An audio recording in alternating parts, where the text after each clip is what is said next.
Le PEG. Donc, je vais expliquer pourquoi on va sous tel ou tel fonds, on donne un peu de sens à tout ça. Le premier, c'est fonds monétaire.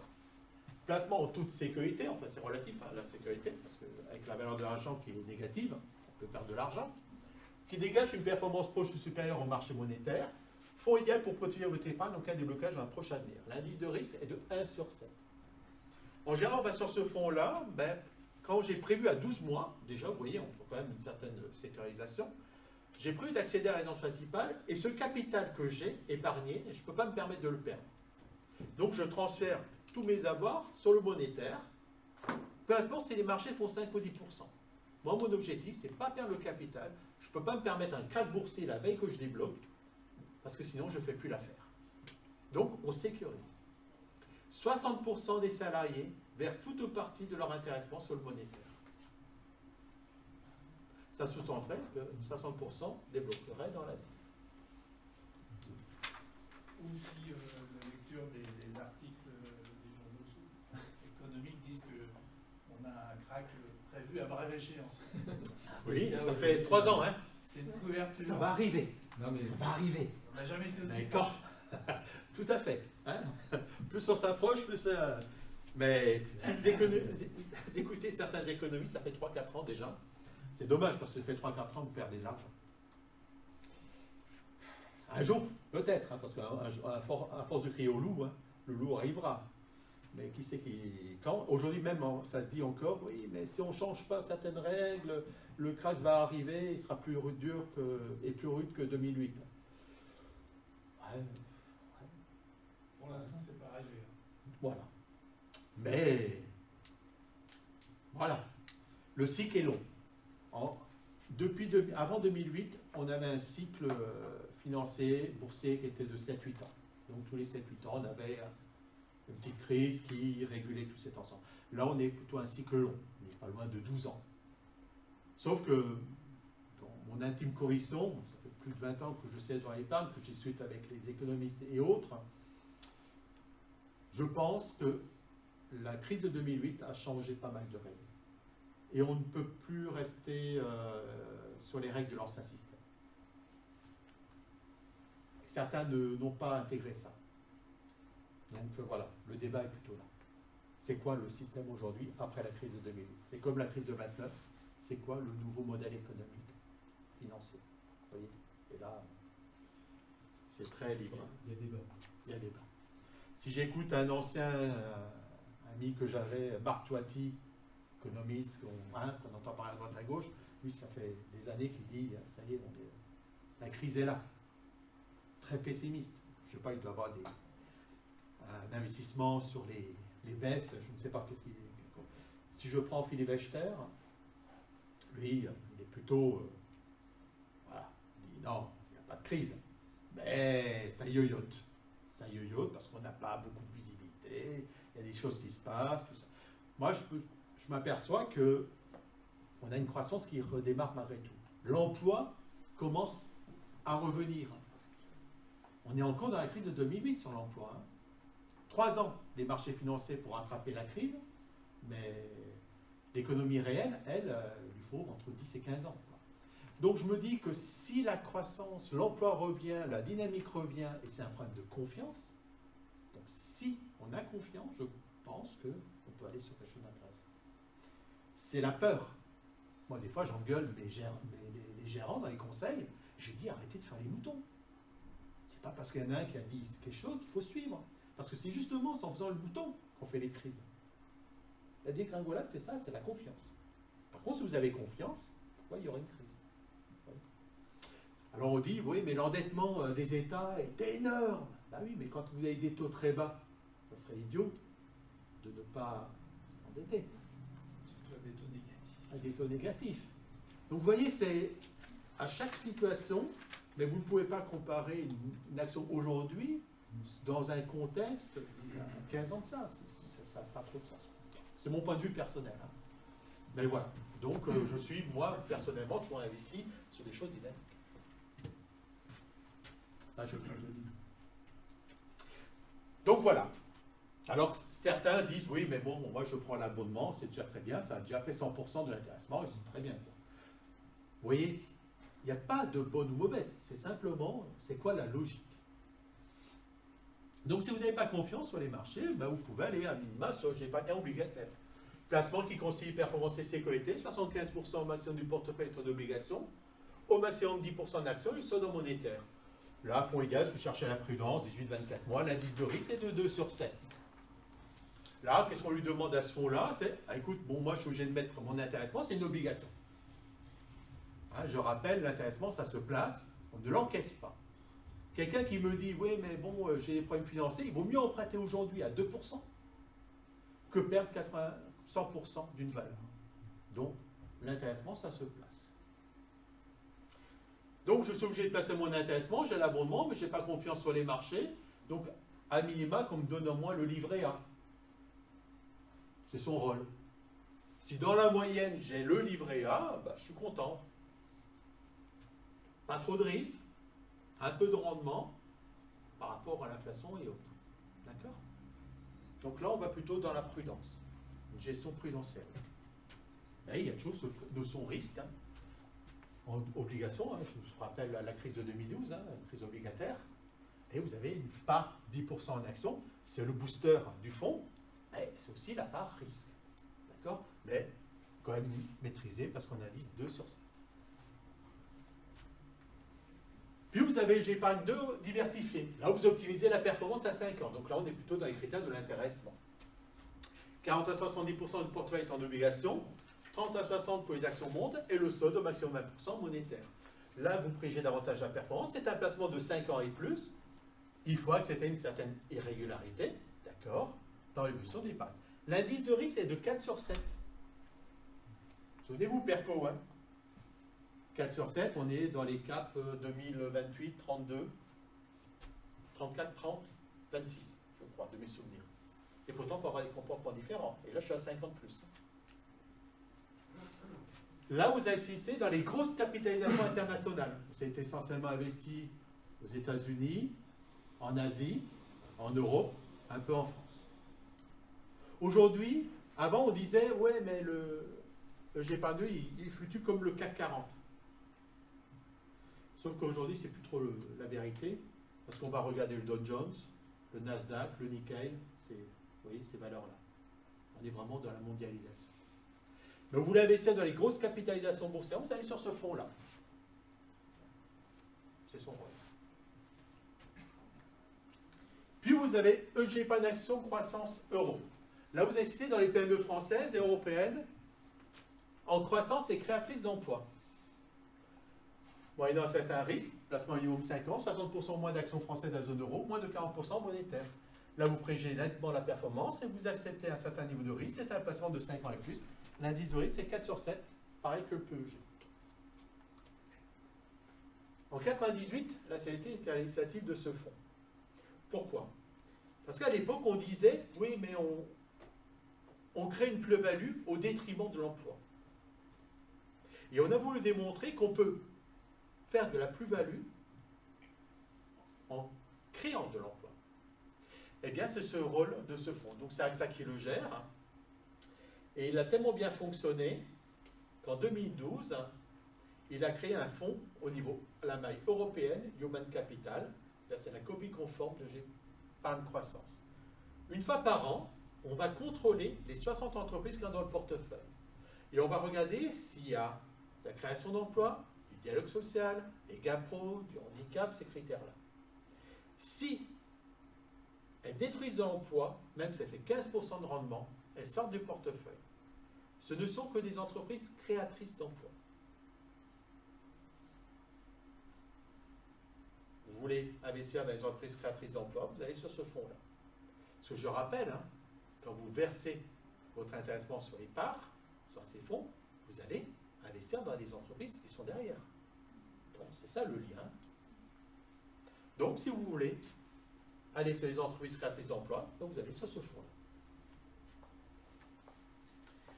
Puis vous avez EGEPAN Action Monde ISR. Là, vous assistez des actions du monde entier, sélectionnées en fonction de la qualité et perspectives financières et de leur profit socialement responsable.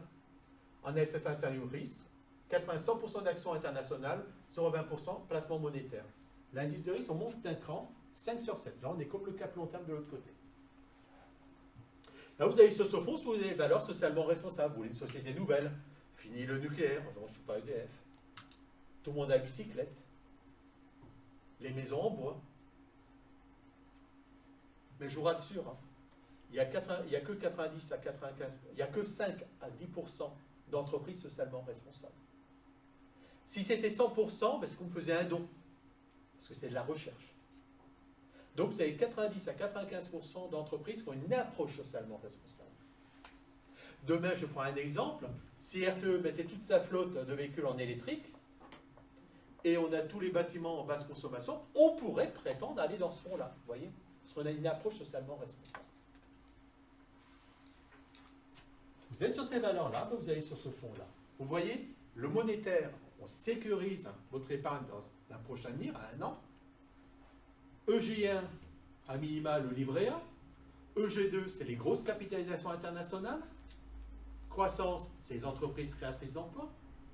Et le fonds ISR, socialement responsable. Vous voyez, avant de connaître les rendements, ben, je peux donner du sens à mes avoirs. Parce que je verse l'argent, je sais sur quoi je vais. Il en tombe des bras. Donc, depuis le 1er janvier 2014, oui, vous pouvez faire autant d'arbitrage que vous voulez, c'est open bar. Je n'avais pas compris, moi je pensais que parce que j'ai mis mon intéressement qui a été bloqué 5 ans, je vais rester dans le fond. Non, vous pouvez arbitrer autant de fois que vous voulez. Par contre, ce qui est bloqué reste bloqué, ce qui est disponible reste disponible. Ça ne change en rien.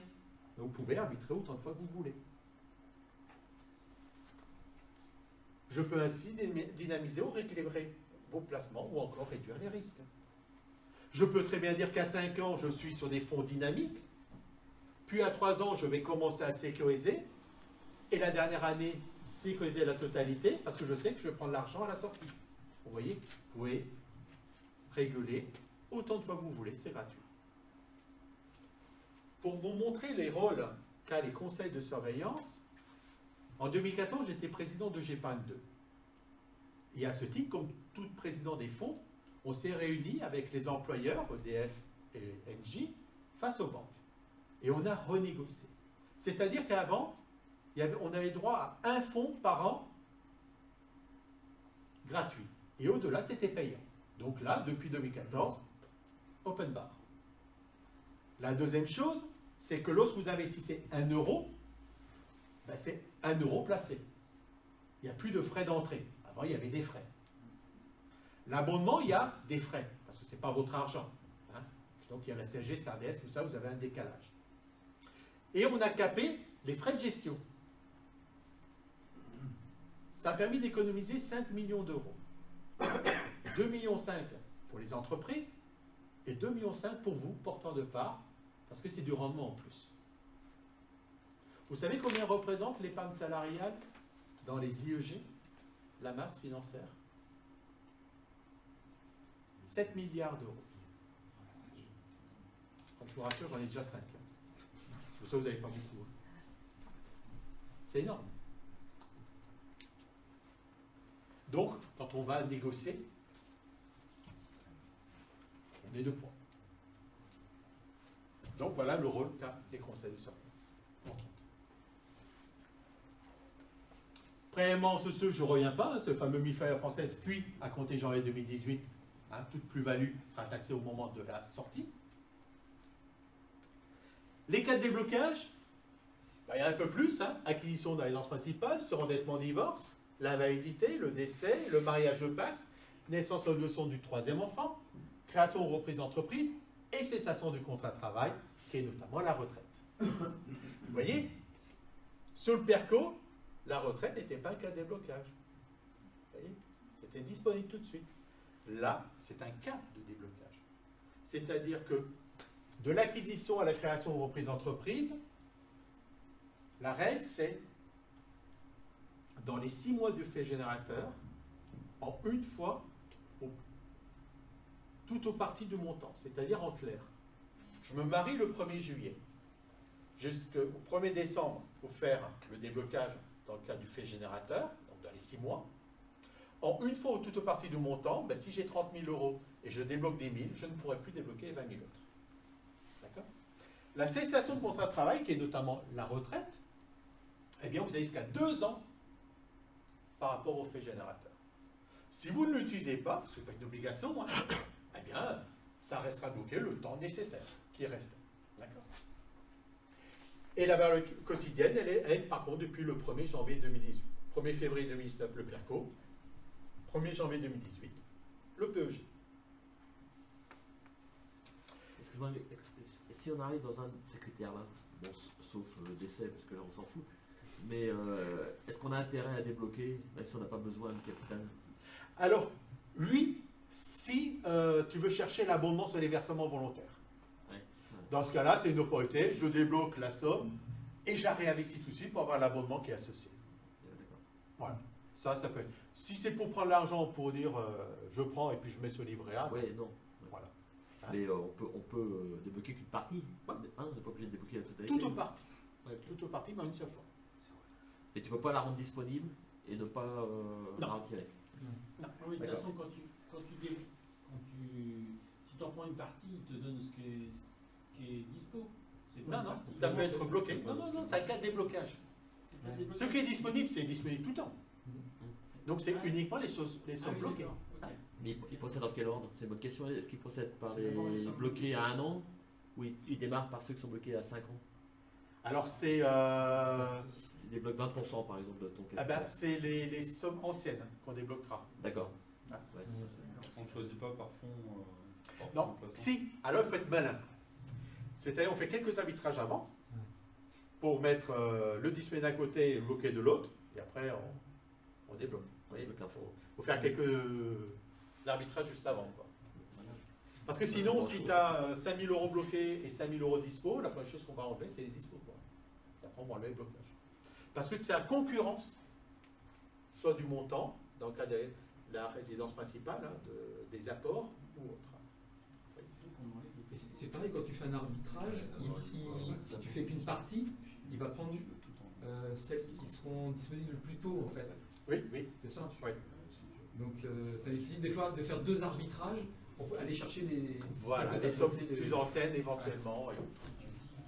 Mais après, ça jouera sur le notion de délai de blocage. Hein. Après, parce qu'autrement, la valeur est toujours la même. Oui, oui. Hein, elle va être pas. Cessation de contrat de travail, c'est aussi l'alternance. Alors l'alternance, c'est la petite astuce, parce qu'on m'a souvent posé la question. Un alternant qui finit le vendredi, il est embauché le lundi, n'est pas un cas de déblocage. C'est une garde d'ancienneté. Il faut qu'il y ait un délai minimum de chômage. On m'a souvent posé la question.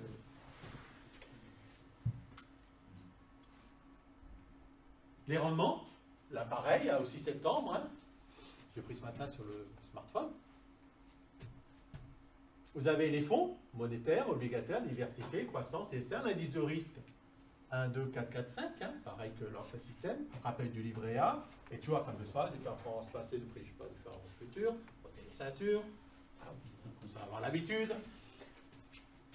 Vous avez la valeur liquidative, et là pareil, toutes les parts ont été créées à 15 euros. Simplement que le monétaire date de 1993, EG1 date de 1982, EG2 de 1984, croissance de 98 et le fonds ISA de 2007. D'accord? Donc, à comparer par rapport à ces périodes-là.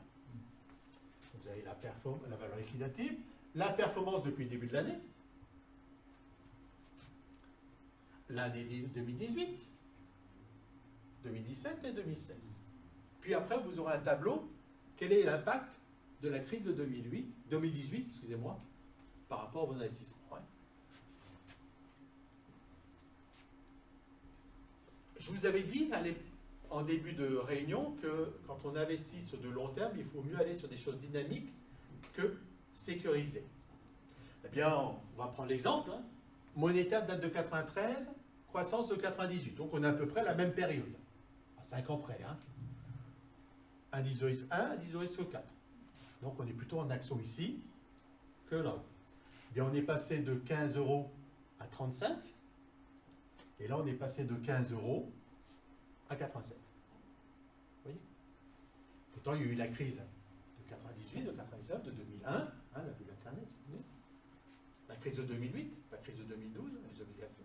La crise de 2018, vous voyez une forte chute sur les actions. Mais malgré tout, vous voyez l'écart.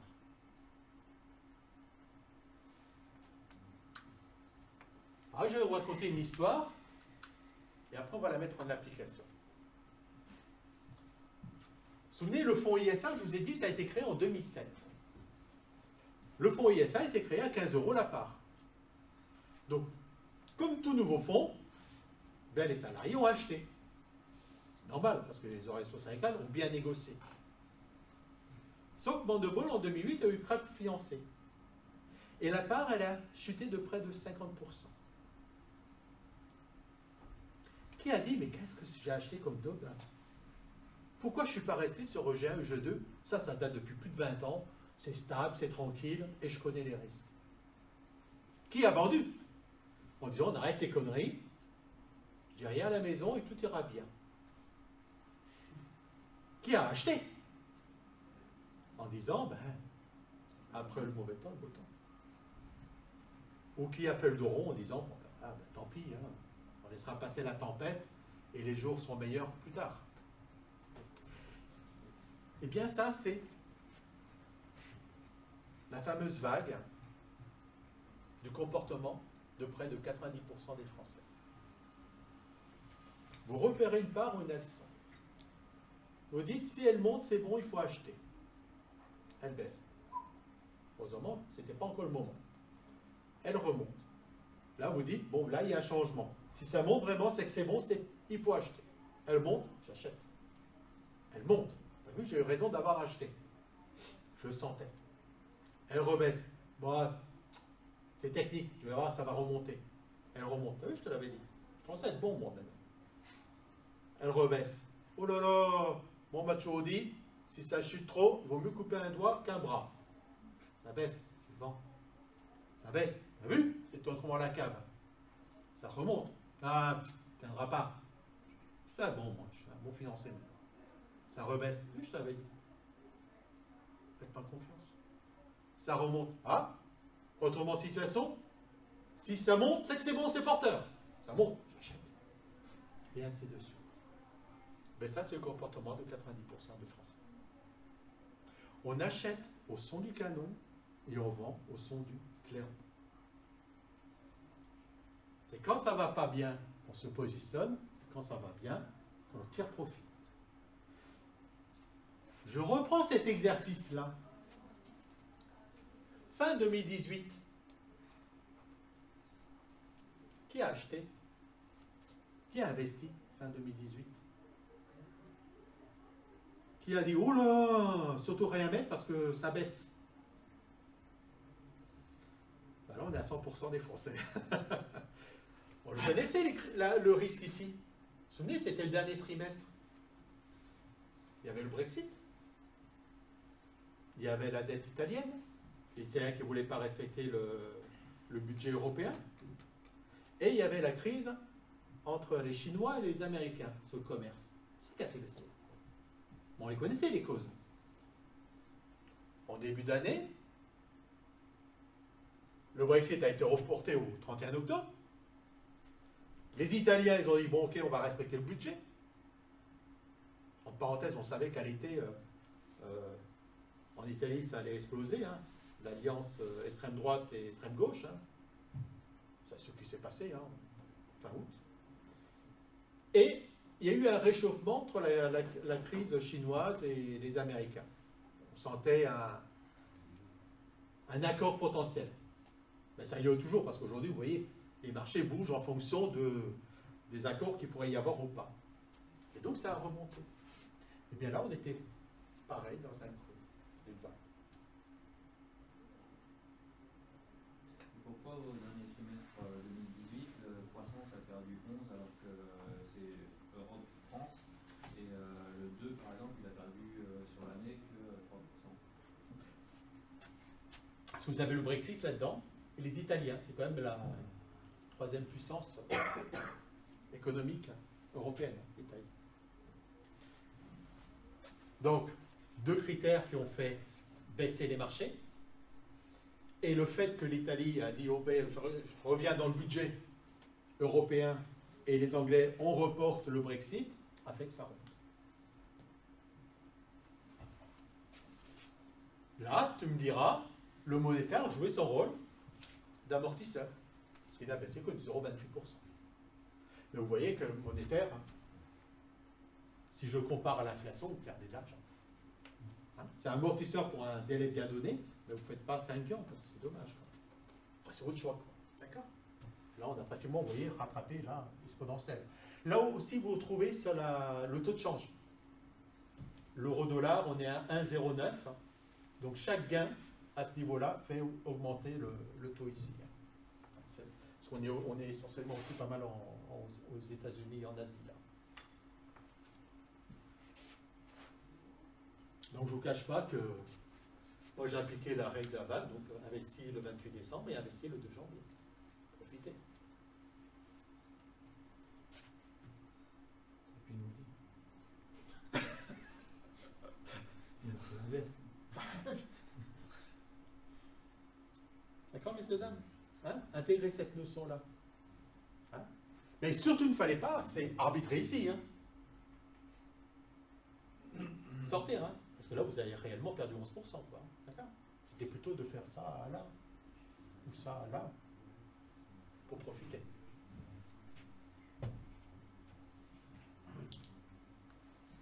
Quand on regarde ça, t'as l'impression que l'ISR, c'est quand même assez tamponné quand même, au niveau des variations.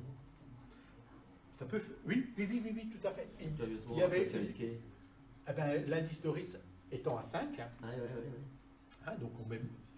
La La règle, on a fait moins 4. voilà, voilà, la règle dans les risques, c'est qu'on peut bien gagner comme perdre.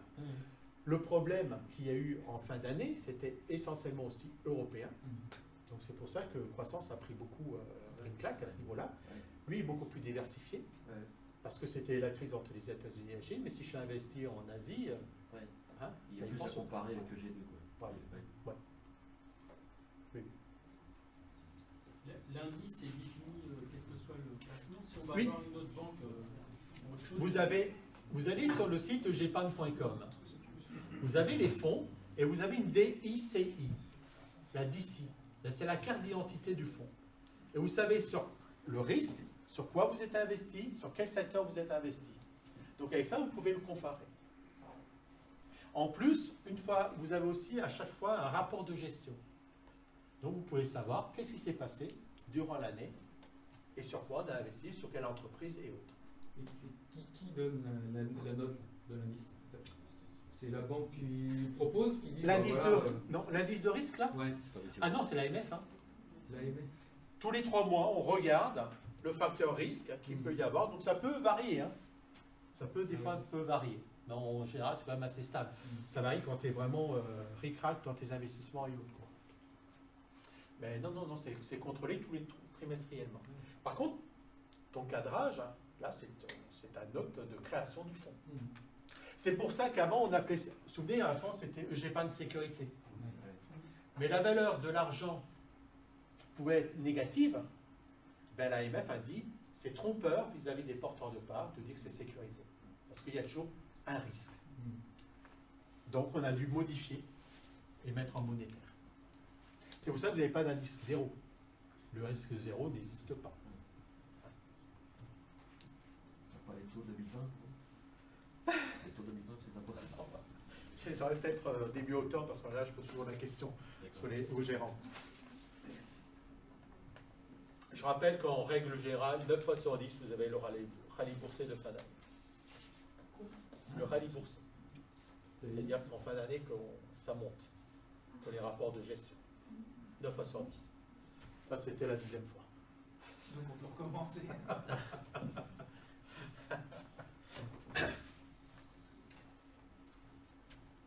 En général, ça baisse en début d'année, ça monte. Après l'été, ça yoyote. Parce qu'il y en a qui font les stops. Hein, ils partent en vacances, ça bouge pas mal. Puis en septembre, ça redémarre. Et en octobre, en général, vous avez le pic qui grimpe des marchés pour les rapports de gestion. Et après, ça repart de nouveau, ainsi de suite, parce qu'on réinvestit, patati patata. c'est la question du Brexit, en fait, qui est la variable la plus délicate. Oui, mais honnêtement, l'impact, hein, d'après les économistes, notamment la France, c'est 0,2% du PIB. C'est très relatif. C'est pour ça qu'ils s'en affolent pas trop. Hein. Par contre, les médias, ils aiment bien. Eux, il faut que ça s'affole, parce qu'il faut que ça vende. Donc, c'est pour ça que vous écoutez les médias, c'est beaucoup plus catastrophique que les économistes sur l'économie française, l'économie réelle. Les Allemands, ils ont un peu plus peur, parce qu'ils sont en lien direct. Hein. Comme c'est la locomotive de l'Europe, hein, donc eux, ils ont plus à perdre. Surtout que ça passe pas trop bien, l'économie en Allemagne. Donc voilà, c'est quelques indications qu'on a. Donc on sait qu'il y avait le rallye boursier, puis en fin d'année, en général, vous avez le courrier de Natexis qui vous dit que vous pouvez faire des versements de temps parce que vous avez encore l'abonnement associé. Donc là, on fait un chèque, mais en général, 9 fois sur 10, on a fait le chèque sur la part la plus élevée de l'année. Les conseillers ne sont pas les payeurs. Hein. Donc en général, on s'arrête un peu avant pour profiter, et après on se repositionne en fin d'année ou en début d'année suivante. Je me souviens à Marseille, c'était en 2016, c'était une année assez catastrophique. Hein. Au mois de janvier-février, on était tombé à moins 10, moins 12%. Où j'avais expliqué que c'est un creux de vague, c'est une opportunité d'achat. En octobre, j'étais revenu les voir pour une autre réunion. On avait les taux à ce niveau-là, ils avaient gagné 20%. Même pas une année, vous voyez. Ils avaient mis la bouteille de champagne au frais. Ils m'ont attendu. Voilà, d'accord? Intégrer toutes ces choses-là. Si ce n'est pas les fondamentaux qui font baisser, c'est une opportunité d'achat. S'il y a une remise en cause des fondamentaux, une guerre ou je ne sais trop quoi, ou un vrai crack, là, il faut sécuriser. D'accord? Donc, il faut être un petit peu curieux, quoi. Écouter qu'est-ce qui se fait à droite, à gauche, pourquoi telle ou telle chose, et regarder en même temps en parallèle le comportement. Je trouve que c'est bien parce que ça vous permet aussi de découvrir le monde. Hein. Et qu'il y a beaucoup de choses qui tournent. Et comme on est dans la mondialisation, ce n'est pas le lien franco-français qui fait l'impact des marchés, c'est ce qui se passe aux États-Unis, en Asie. C'est eux qui gouvernent. En général, on dit quand l'Amérique s'enrhume, nous on est grippés. Si eux ils sont grippés, nous on est morts. D'accord? Vous voyez comment ça marche. Alors, j'ai voulu savoir quel était l'impact justement des chutes vertigineuses de 2018. Donc on a sorti un tableau. Ça, c'est les performances donc, au 31 décembre 2018, donc, au moment de la chute, d'accord, de mon épargne sur la performance à 1 an, annualisée à 5 ans et annualisée à 10 ans. D'accord? C'est ça la finalité. Hein, c'est moi, mon argent que j'ai placé, est-ce que j'ai perdu ou pas? Donc vous avez l'échelle de risque de 1 à 7 EDF, hein, comme je vous l'ai dit. Ici, le fonds ISR, rendement solidaire, c'est le fonds ISR du PERCO, d'accord, qui est sous-jacent avec le PEG. Et le fonds ISR Action Monde ISR, c'est celui-là, analyse de risque 5, d'accord. Donc, vous avez la performance depuis le début de l'année, donc c'était la photographie de 2018. Puis, on a fait la photographie sur 5 ans annualisés, c'est-à-dire que 5 ans avant, j'avais investi. Donc, eh bien, le rendement moyen annualisé monétaire, c'est plus 0,1%. Vous voyez, en deçà de l'inflation. Hein. Regardez, tellement d'argent. EG1, on est à 1,4. Je vous ai dit, hein, c'est la moyenne. Il faut au moins que j'ai le livret A. Donc, il remplit son engagement. Fonds ISR solidaire à 8. 3,7, 5. À risque identique, j'ai en gros 2 points d'écart. Le fonds ISR à 7,9. Et EDF, moins 4,6%. C'est-à-dire que je perds encore de l'argent, même avec une hausse de 37% la dernière année. Il aura fallu baisser au 1er janvier et sortir au 31 décembre. Et puis on a fait une performance analysée sur 10 ans.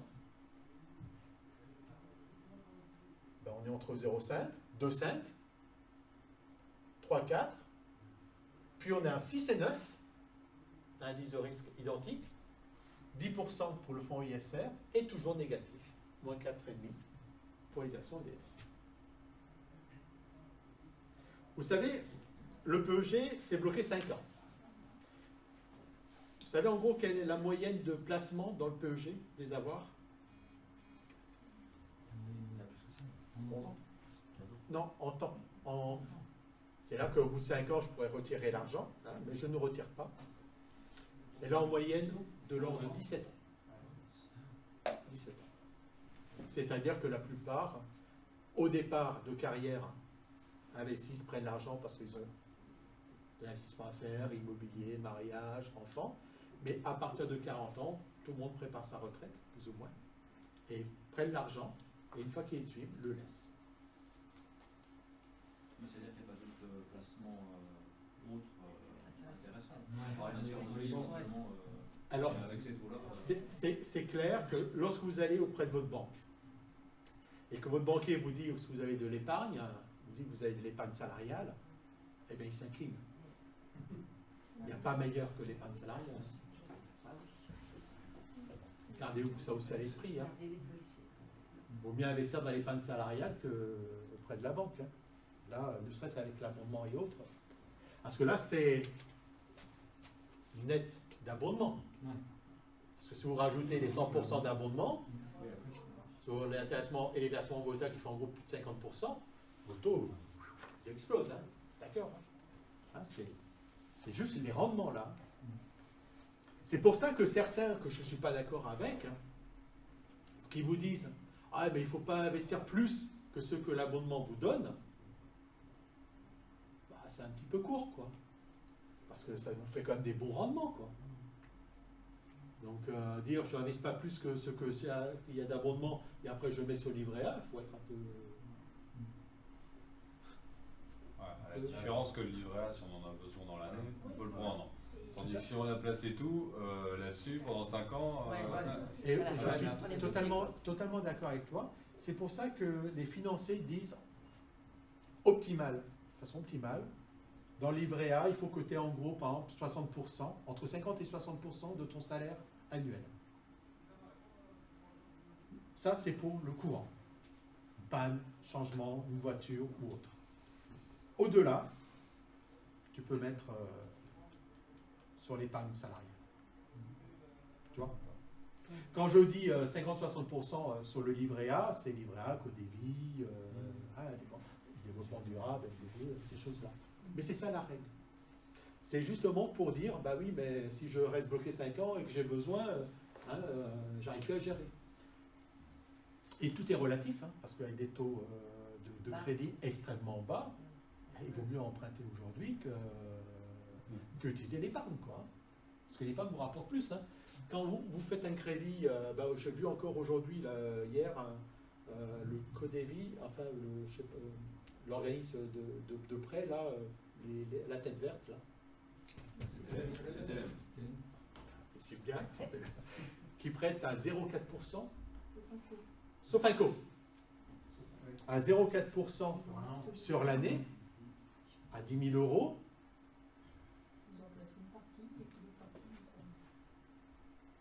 On est clair. On est d'accord. Vous voyez, il vaut mieux des fois emprunter et investir. Ça vous rapporte plus que les 0,4.